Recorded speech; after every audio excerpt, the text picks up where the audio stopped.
సర్వ జగత్తుకి రక్షకుడు, విశ్వాంబరధారి, జగన్నాటక సూత్రధారి అయిన ఆ కృష్ణ పరమాత్మ పాద పద్మములకు హరే కృష్ణ.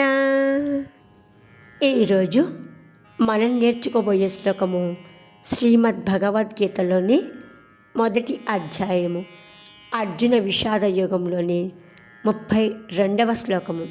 న కాంక్షే విజయం కృష్ణ, న కాంక్షే విజయం కృష్ణ, న చ రాజ్యం సుఖాని చ, న చ రాజ్యం సుఖాని చ. కిం నో రాజ్యేన గోవింద, కిం నో రాజ్యేన గోవింద, కిం భోగైర్జీవితేన వా, కిం భోగైర్జీవితేన వా. న కాంక్షే విజయం కృష్ణ, న చ రాజ్యం సుఖాని చ.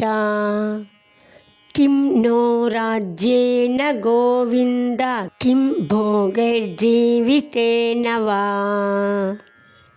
న కాంక్షే విజయం కృష్ణ, కృష్ణ ఓ కృష్ణ, విజయం విజయమును, న కాంక్షే కోరను, రాజ్యం చ రాజ్యమును, సుఖాని చ సుఖములను, న కాంక్షే కోరను. కిం నో రాజ్యేన గోవింద, కిం భోగై జీవితే నవా. గోవింద ఓ కృష్ణ, నహ మనకు, రాజ్యేన రాజ్యముతో, కిం ఏమి ప్రయోజనం, భోగై భోగములతో కానీ, జీవితేనవా లేక జీవితంతో కానీ, కిం ఏమి ప్రయోజనం ఉంటుంది. భావము.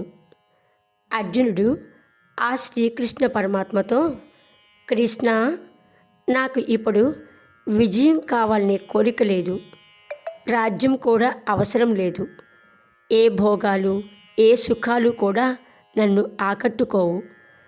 ఇలాంటి రాజ్యము భోగాలు జీవితం ఇవన్నీ నాకు ఎందుకు. విజయం కన్నా ధర్మం గొప్పది. భావోద్వేగం కాకుండా సత్యం ఆధారంగా నిర్ణయం తీసుకోవాలి. ధర్మం కోసం ఏ కష్టం వచ్చినా ఒక యోధుడు వెనక్కి తగ్గకూడదు. ఇదే గీతా సందేశం. తర్వాతి భాగంలో ఈ శ్లోకాన్ని ఒక చిన్న కథ ద్వారా అర్థం చేసుకుందాం. హరే కృష్ణ.